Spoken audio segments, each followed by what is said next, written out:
Halo, selamat sore. Apa kabar pemirsa TVR Parlemen dimanapun Anda berada?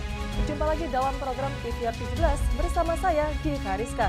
Tepat pukul 17 waktu Indonesia Barat, kami hadirkan kepada Anda sejumlah informasi paling baru dan menarik seputar kinerja dan kegiatan DPR RI yang telah disajikan oleh redaksi TVR Parlemen. Pemirsa TVR Parlemen, inilah TVR 17 selengkapnya.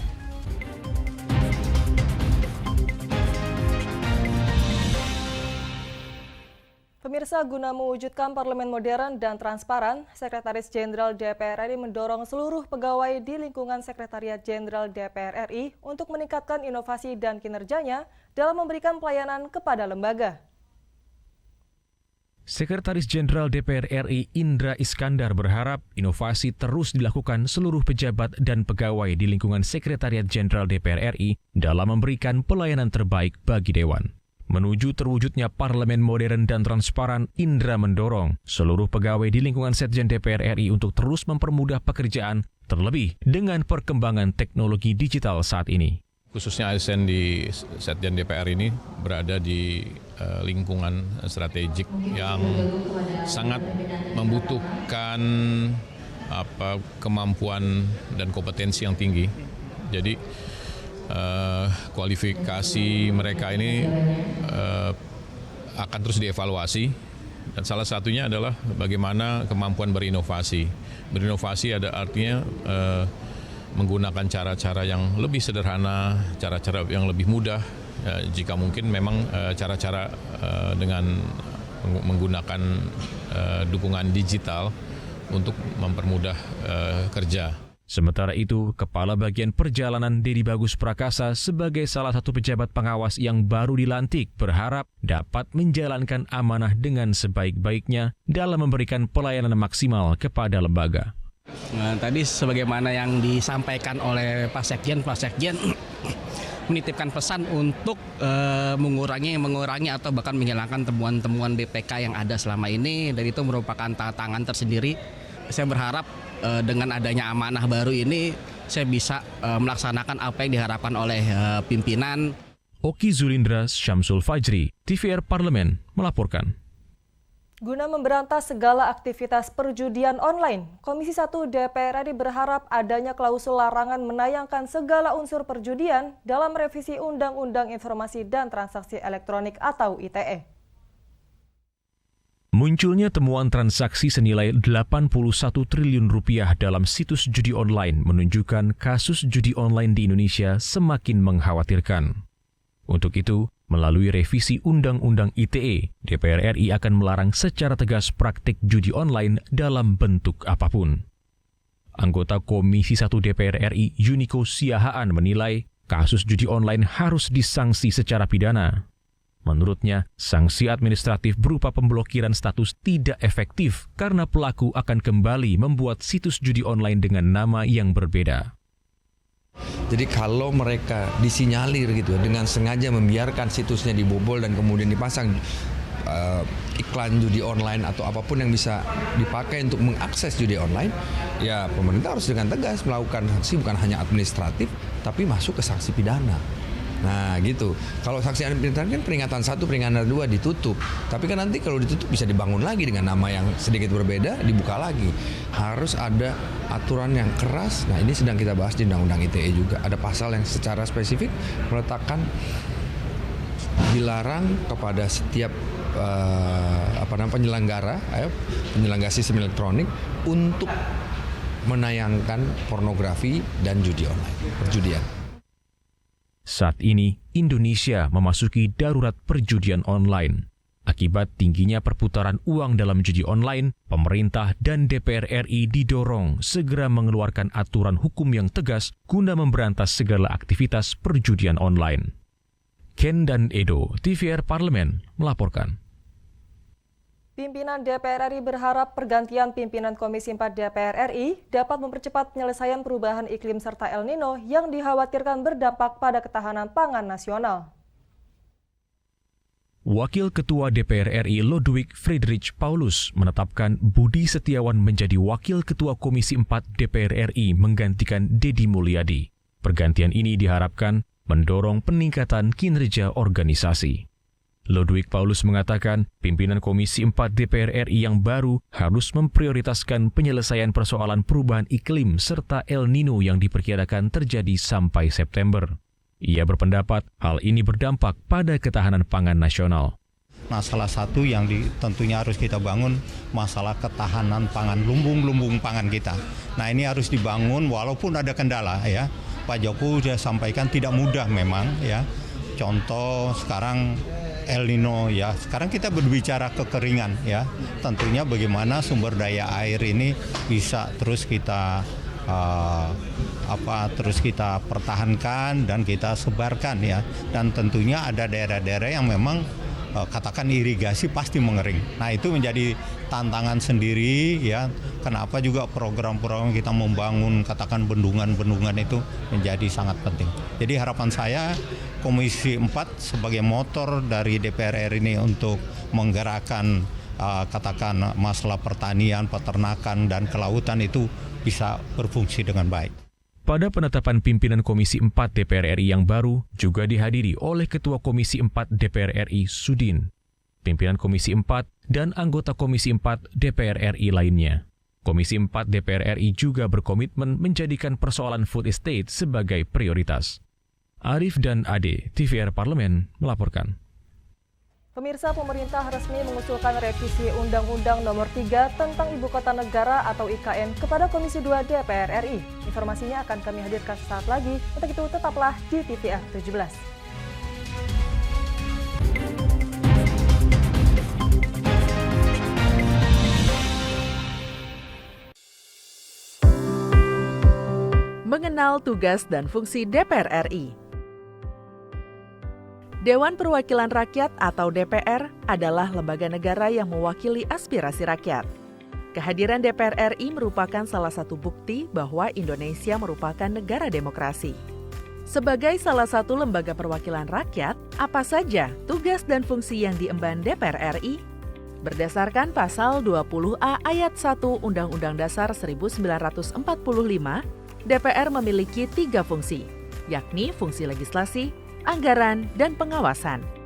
Tugas dan wewenang DPR berbeda untuk setiap fungsinya. Yang pertama, fungsi legislasi. Menyusun program legislasi nasional atau prolegnas, menyusun dan membahas rancangan undang-undang, menerima rancangan undang-undang yang diajukan oleh DPD, membahas rancangan undang-undang yang diusulkan oleh Presiden ataupun DPD, menetapkan undang-undang bersama dengan Presiden, menyetujui atau tidak menyetujui peraturan pemerintah pengganti undang-undang yang diajukan oleh Presiden untuk ditetapkan menjadi undang-undang. Yang kedua, fungsi anggaran. Memberikan persetujuan atas rancangan undang-undang tentang APBN yang diajukan oleh Presiden. Memberikan persetujuan terhadap pemindahntanganan aset negara maupun terhadap perjanjian yang berdampak luas bagi kehidupan rakyat yang terkait dengan beban keuangan negara. Menindaklanjuti hasil pemeriksaan atas pengelolaan dan tanggung jawab keuangan negara yang disampaikan oleh BPK. Memperhatikan pertimbangan DPD atas rancangan undang-undang tentang APBN dan rancangan undang-undang terkait pajak, pendidikan, dan agama.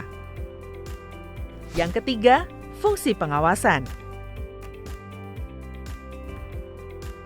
Fungsi pengawasan, DPR bertugas melakukan pengawasan terhadap pelaksanaan Undang-Undang APBN dan kebijakan pemerintah, serta membahas dan menindaklanjuti hasil pengawasan yang disampaikan oleh DPD. Demikian penjelasan tentang tugas dan fungsi DPR menurut Undang-Undang. Informasi ini dipersembahkan oleh TV dan Radio Parlemen, Biro Pemberitaan Parlemen, dan Sekretariat Jenderal DPR RI.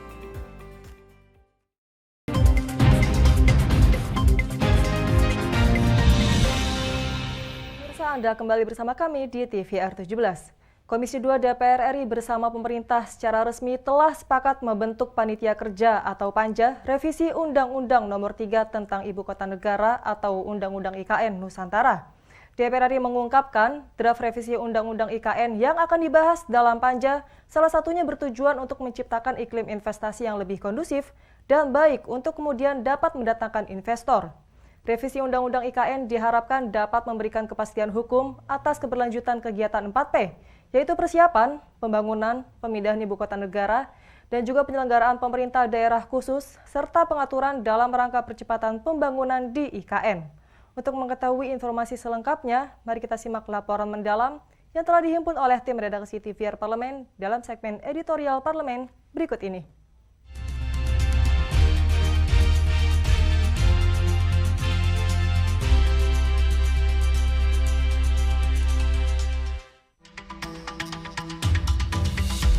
Pemerintah telah menyerahkan dokumen revisi Undang-Undang Ibu Kota Negara atau IKN Nusantara kepada DPR RI.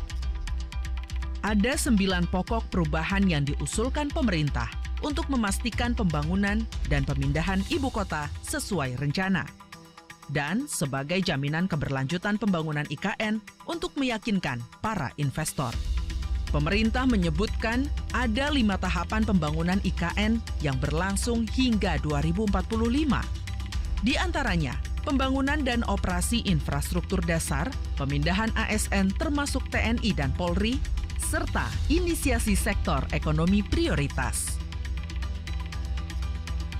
Pasca mendengar penjelasan pemerintah, Komisi 2 DPR RI langsung membentuk Panitia Kerja atau Panja untuk membahas revisi Undang-Undang IKN. Tidak berselang lama, Komisi 2 DPR RI mengunjungi lokasi IKN di Kabupaten Panajem Pasir Utara, Kalimantan Timur, untuk mengumpulkan informasi dan melihat langsung progres pembangunan IKN sebagai bekal membahas revisi Undang-Undang IKN. Saat ini, perkembangan konstruksi infrastruktur dasar IKN tahap 1 mencapai 38,1%. Munculnya gonjang-ganjing di publik terkait kepastian perpindahan IKN dan banyaknya kendala yang dihadapi dalam perjalanan pembangunan IKN tentu harus dijawab dengan menghadirkan payung hukum yang menjamin keberlanjutan pembangunan IKN. Revisi Undang-Undang IKN dinilai cukup realistis, namun harus tetap mengedepankan kehati-hatian. Dalam membahas 9 pokok yang diusulkan pemerintah, khususnya terkait pengelolaan keuangan dan investasi. Jangan sampai revisi Undang-Undang IKN malah menimbulkan masalah baru di kemudian hari. Makanya mereka jadi pengen Pemdasus, pemerintah daerah khusus. Kalau otorita kan mereka nggak berhak untuk ngambil uang, mereka pengen menerbitkan surat hutang gitu loh, sukuk, sehingga pembiayaan itu menjadi seperti Pemda. Nah, tentu ini perlu hati-hati, jangan sampai membahayakan. Yang kedua, mereka ingin tadi menarik lebih banyak investasi. Ini agak berat karena bisa kumulatifnya 190 tahun alas hak atau hak penggunaan lahannya, PL-nya. Pembahasan rancangan Undang-Undang IKN Nusantara ditargetkan selesai pada Oktober 2023 sebelum DPR RI memasuki masa reses, karena hanya merevisi sekitar 30% pasal. Meski pembahasan dikebut, bukan berarti mengabaikan substansinya. Revisi Undang-Undang IKN diharapkan tidak hanya mengatasi kendala pembangunan IKN Nusantara, tapi juga mampu menciptakan iklim investasi yang lebih baik dan lebih kondusif yang akan menarik minat banyak investor untuk terlibat dalam pembangunan IKN Nusantara.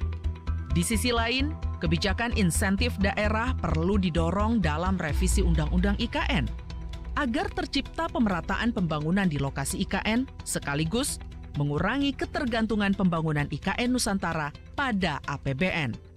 Sementara itu, masalah penguatan kelembagaan Badan Otorita IKN dalam proses pemindahan IKN tentunya akan dipertimbangkan lagi oleh DPR. Mengingat dalam Undang-Undang IKN yang sudah ada, kewenangan Badan Otorita IKN sudah cukup kuat. Dengan adanya keterbatasan APBN, tentunya pembangunan IKN tidak bisa serta-merta dibantu semuanya dari APBN. Nah, kalau toh ada keterlibatan pihak swasta di sana, tentunya harus ada insentif yang menarik agar swasta ataupun pihak ketiga lainnya lebih berminat di sana. Harapan saya draft yang diajukan oleh pemerintah bisa kita bahas dalam panja, di mana di dalam panja nanti kami berharap pembahasan bisa lebih komprehensif agar IKN bisa diwujudkan dengan melibatkan sedikit mungkin anggaran dari APBN. Bagaimana supaya undang-undang ini bisa kemudian dilanjutkan dengan peraturan-peraturan turunan yang bisa menciptakan iklim investasi yang lebih kondusif, lebih baik untuk kemudian bisa mendatangkan investor ke dalam proses pembangunan IKN ini. Itu kira-kira.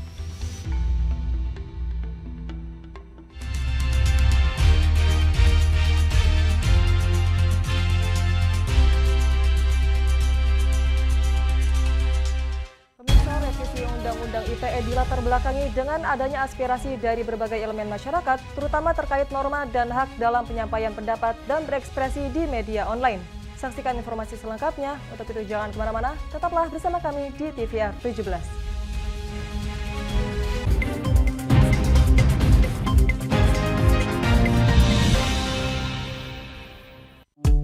DPR RI memiliki fungsi diplomasi dalam menjalankan politik luar negeri sesuai dengan pasal 116 Undang-Undang MD 3. Kontribusi aktif BKSAP DPR RI memainkan peranan penting dalam memenangkan persaingan global melalui IPU, IPA, IPPF, IPA, dan PUIK.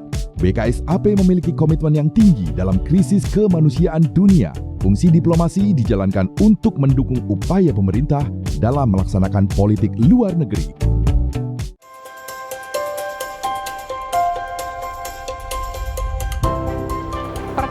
Dalam sejarah Indonesia, tahun 2024 kita mengadakan pemilu serentak, legislatif dan eksekutif baik di tingkat pusat maupun daerah. Catat waktunya, Rabu 14 Februari 2024. Untuk pemilihan legislatif, Anda akan memilih anggota DPD, anggota DPR, anggota DPRD Provinsi, dan anggota DPRD Kabupaten atau Kota. Selain pemilu legislatif, Anda juga akan memilih presiden dan wakil presiden loh pemirsa.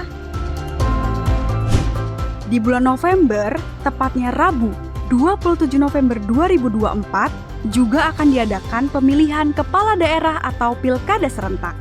Dalam pilkada nanti, Anda akan memilih gubernur dan wakil gubernur, bupati dan wakil bupati, serta wali kota dan wakil wali kota.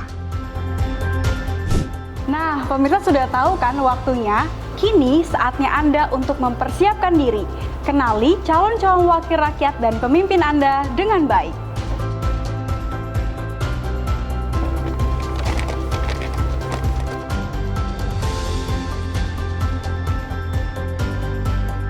Jangan sampai kesempatan untuk memilih calon wakil rakyat dan pemimpin Anda terlewat begitu saja. Ayo ramaikan pesta demokrasi pemilu 2024 dengan meriah. Demi masa depan bangsa Indonesia.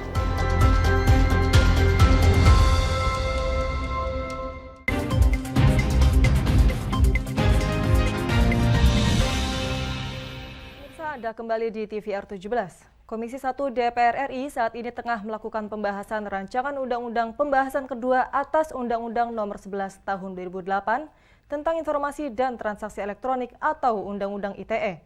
Anggota Komisi 1 DPR RI, Rizky Aulia Rahman Natakusumah mengungkapkan adanya revisi ini dilatar belakangi dengan adanya aspirasi dari berbagai elemen masyarakat, terutama terkait norma dan hak dalam penyampaian pendapat dan berekspresi di media online. Rizky juga menambahkan seluruh aspirasi terkait dengan revisi Undang-Undang ITE akan diperjuangkan sehingga tercipta undang-undang yang merepresentasikan seluruh kepentingan masyarakat. Untuk mengetahui informasi selengkapnya, mari kita simak liputan rekan kami, Alfat Rizky. Baik pemirsa TVR Parlemen, seperti yang diketahui bahwa saat ini DPR RI khususnya Komisi 1 tengah membahas Undang-Undang Nomor 19 Tahun 2016 tentang perubahan atas Undang-Undang Nomor 11 Tahun 2008 tentang informasi dan transaksi elektronik atau Undang-Undang ITE, dan kali ini Panja RUU ITE ini sedang melakukan pembahasan dengan pemerintah untuk melakukan revisi kedua kalinya. Dan seperti apa sejauh ini progresnya, saya akan menanyakannya langsung kepada salah satu anggota Komisi 1 1 DPR RI, yaitu Bapak Rizky Aulia Natakusumah dari fraksi Partai Demokrat untuk daerah pemilihan Banten 1. Baik Pak Rizky, kira-kira latar belakang sebenarnya dilakukan revisi dari Undang-Undang ITE ini karena apa Pak? Ya tentu pada prinsipnya kami di Komisi 1 terus menyerap aspirasi dari masyarakat. Nah tentu banyak masyarakat yang menyampaikan kepada kami di Komisi 1 bahwa masih banyak aspek-aspek yang menyangkut kepada hak asasi manusia dari masyarakat kita untuk bisa dilangsungkan, baik itu kebebasan berpendapat, baik itu kebebasan berekspresi, baik di dunia nyata maupun di dunia maya.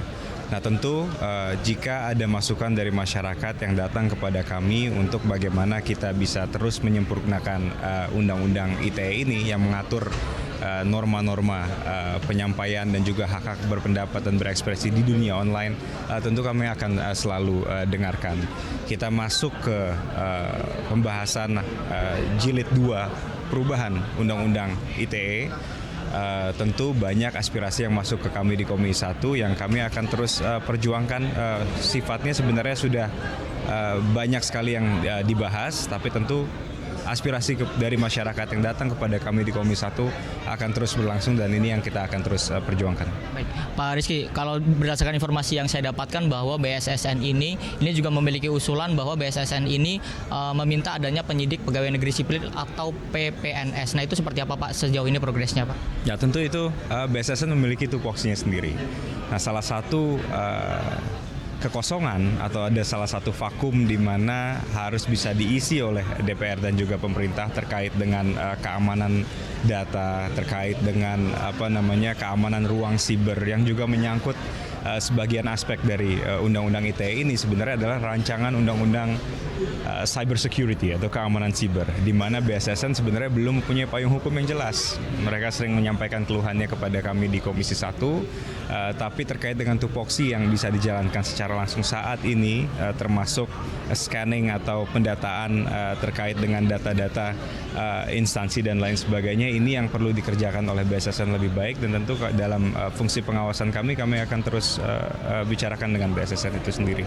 Sedikit lagi Pak Rizky, terkait dengan berarti akan ada sinkronisasi dengan terhadap undang-undang lain seperti misalkan KUHP seperti itu Pak Rizky? Ya tentu, kita di ITE itu sebenarnya adalah menyelaraskan apa yang sudah dinormakan oleh KUHP di dunia nyata. Kita normakan seperti apa pelaksananya di dunia online, di dunia maya. Banyak undang-undang lain juga yang kita harus lakukan sinkronisasi, apakah itu terkait dengan Undang-Undang Pelindungan Data Pribadi yang baru disahkan tahun lalu oleh Komisi 1. Kemudian juga ke depan akan ada Undang-Undang Keamanan Siber yang kita juga harus bisa selaraskan. Jadi banyak aspek, banyak faktor yang kita harus bisa sinkronisasi sehingga tercipta satu undang-undang yang benar-benar merepresentasikan kepentingan dari seluruh masyarakat, tapi juga kepentingan dan juga landasan gerak dari para instansi-instansi yang terkait sebagai stakeholders di undang-undang ini. Terakhir Pak Rizky, kapan kira-kira target dan komitmen DPR RI untuk menghindari adanya tafsir pasal-pasal karet ini, dan juga kapan targetnya revisi Undang-Undang ITE ini bisa selesai? Ada dua tanggapan, ada dua pandangan. Ada satu pandangan yang menyatakan kepada kita pengen cepat selesai. Ada pandangan yang disampaikan kepada kita nggak usah buru-buru Pak, yang penting ini undang-undang dilaksanakan dengan baik, menyerap aspirasi dari masyarakat secara real. Jadi kita pengen segera cepat mungkin selesai, tapi benar-benar menyerap aspirasi dari masyarakat. Nah ini yang jangan sampai karena diuber-uber waktu. Kita juga udah mau masuk masa kampanye 2024, harus bisa realistis dalam mengatur waktu pembahasan undang-undang ini. Tapi ke depan kita akan terus laksanakan siang ini undang-undang ITE, pembahasannya kita lanjutkan. Dan mudah-mudahan masyarakat bisa terademkan hatinya dengan penyerapan aspirasi yang baik oleh DPR. Terima kasih Pak Rizky atas waktunya dan selamat bertugas kembali Pak. Asik. Dan pemirsa TVR Parlemen, itulah bincang-bincang saya dengan salah satu anggota Komisi 1 DPR RI, Bapak Rizky Aulia Natakusumah, di mana tadi Bapak Rizky menyampaikan bahwa undang-undang atau revisi undang-undang ITE ini nantinya akan disinkronisasi dengan undang-undang yang lainnya, dan juga tadi harapannya dengan adanya revisi undang-undang ITE ini ke depan masyarakat bisa lebih aman dan juga terlindungi dengan adanya undang-undang ITE ini. Sekian pemirsa yang dapat saya laporkan, saya Alfat Rizky kembali ke studio. Selanjutnya pemirsa, apa saja yang menjadi topik perbincangan di media online hari ini? Usai jeda, tetaplah di TVR 17.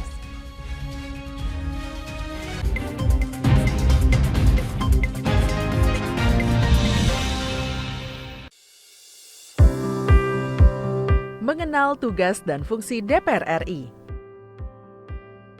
Dewan Perwakilan Rakyat atau DPR adalah lembaga negara yang mewakili aspirasi rakyat. Kehadiran DPR RI merupakan salah satu bukti bahwa Indonesia merupakan negara demokrasi. Sebagai salah satu lembaga perwakilan rakyat, apa saja tugas dan fungsi yang diemban DPR RI? Berdasarkan pasal 20A ayat 1 Undang-Undang Dasar 1945, DPR memiliki 3 fungsi, yakni fungsi legislasi, anggaran, dan pengawasan. Tugas dan wewenang DPR berbeda untuk setiap fungsinya. Yang pertama, fungsi legislasi. Menyusun program legislasi nasional atau prolegnas, menyusun dan membahas rancangan undang-undang, menerima rancangan undang-undang yang diajukan oleh DPD, membahas rancangan undang-undang yang diusulkan oleh Presiden ataupun DPD, menetapkan undang-undang bersama dengan Presiden, menyetujui atau tidak menyetujui peraturan pemerintah pengganti undang-undang yang diajukan oleh Presiden untuk ditetapkan menjadi undang-undang. Yang kedua, fungsi anggaran. Memberikan persetujuan atas rancangan undang-undang tentang APBN yang diajukan oleh Presiden. Memberikan persetujuan terhadap pemindahntanganan aset negara maupun terhadap perjanjian yang berdampak luas bagi kehidupan rakyat yang terkait dengan beban keuangan negara. Menindaklanjuti hasil pemeriksaan atas pengelolaan dan tanggung jawab keuangan negara yang disampaikan oleh BPK. Memperhatikan pertimbangan DPD atas rancangan undang-undang tentang APBN dan rancangan undang-undang terkait pajak, pendidikan, dan agama.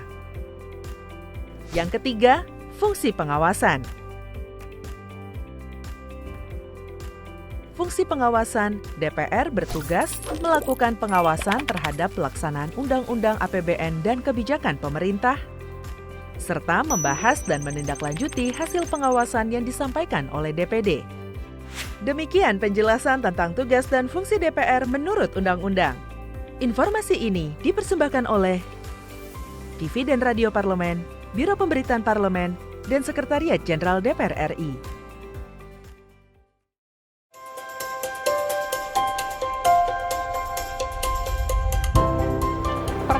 Dalam sejarah Indonesia, tahun 2024 kita mengadakan pemilu serentak, legislatif dan eksekutif baik di tingkat pusat maupun daerah.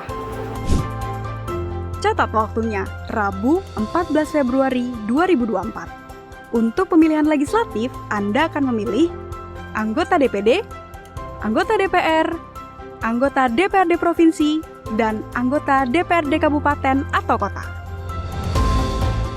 Selain pemilu legislatif, Anda juga akan memilih presiden dan wakil presiden loh pemirsa.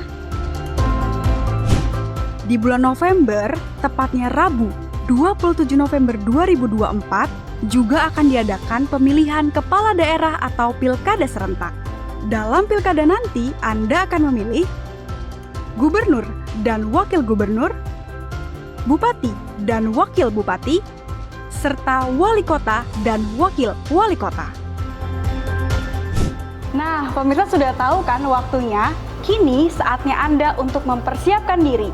Kenali calon-calon wakil rakyat dan pemimpin Anda dengan baik.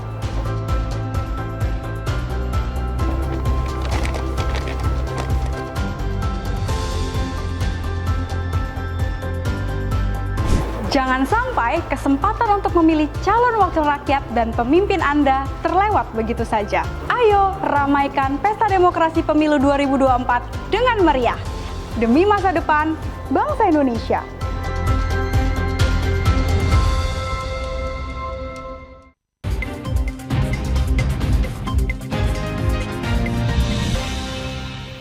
Di TVR 17, pemirsa TVR Parlemen, kali ini kita masuk ke segmen media nasional. Mari kita simak isu apa saja yang menjadi sorotan media serta tanggapan dari sejumlah anggota Dewan bersama rekan kami, Vincent Aldi.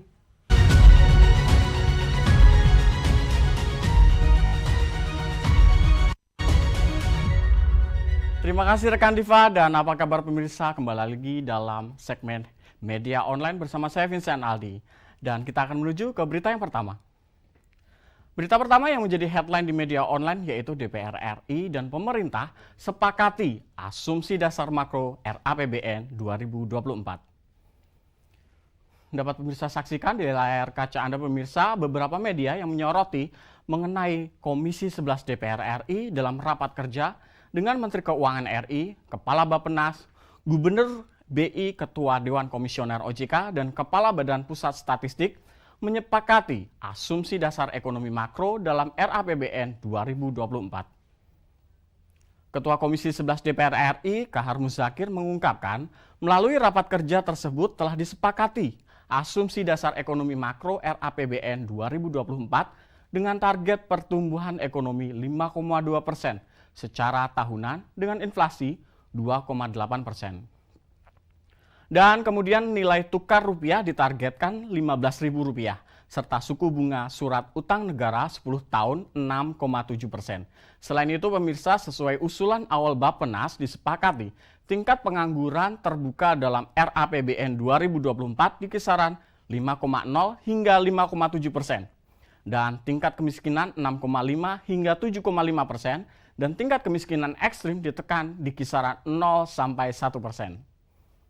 Dan kita akan beralih ke media selanjutnya pemirsa, yaitu Ketua DPR RI tegaskan pendidikan HAM harus jadi bagian integral kurikulum. Kembali kita saksikan pemirsa di layar kaca Anda beberapa media online di Indonesia menyoroti mengenai Ketua DPR RI Dr. Honoris Causa Puan Maharani menyoroti peristiwa seorang guru yang menggunduli belasan siswi SMP di Sukodadi, Jawa Timur sebagai bentuk sanksi atau hukuman. Dan ia menekankan setiap hukuman bagi pelajar seharusnya bersifat pembinaan yang mendidik, bukan sebuah bentuk intimidasi dari seorang guru kepada murid. Dan Puan menyayangkan hukuman yang dilakukan guru berinisial EN tersebut kurang bijaksana dan tidak mencerminkan kebajikan. Dan oleh karena itu pemirsa, aturan yang jelas dan sanksi yang proporsional harus diatur dalam peraturan sekolah. Dan hal ini penting demi melindungi pelajar dari citra institusi pendidikan. Lebih lanjut pemirsa, Puan menilai perlu menerapkan kebijakan sekolah yang jelas terkait dengan hak asasi siswa termasuk hak untuk berpakaian sesuai keyakinan dan identitas pribadi.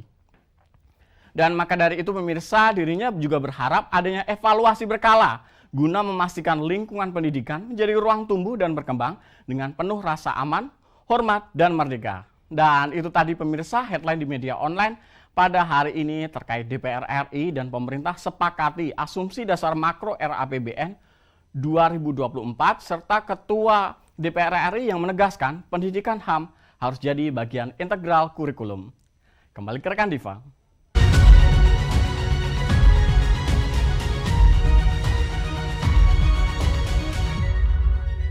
Baik, terima kasih rekan Vincent yang telah menyampaikan sejumlah sorotan dari media online nasional pada hari ini. Mirsa TVR Parlemen, segmen media online tadi sekaligus menutup program TVR 17 edisi sore hari ini. Saya Diva Rizka beserta seluruh kru TVR Parlemen yang bertugas mengucapkan terima kasih dan undur diri dari hadapan Anda. TVR Parlemen, referensi Indonesia.